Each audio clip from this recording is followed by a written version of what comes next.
ছোট থেকে শুরু সবার জানা আছে, ওটারই একটু ভালো পারফরমেন্স ছিল, তারপরেও আছে আরও ওর থেকে ভালো। ঠিক আছে, এখন বিড়ি সিগারেট এটা তো কম, তারপরে আছে এই দমকা টাইপের জিনিস।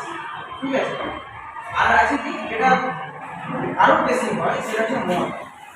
হয়তো প্রত্যেকেরই এই সমস্যা আছে, কারো বাবা ভাই দাদা কেউ না কেউ কখনো না কখনো এরকম হয়তো দেখছে। তো এই যে জিনিসগুলো এইগুলো আরেকটা বলবো, সেটা হচ্ছে হিরোইন। হিরোইনের সম্পর্কে আইডিয়া শোনা আছে, তাহলে হিরোইন বলে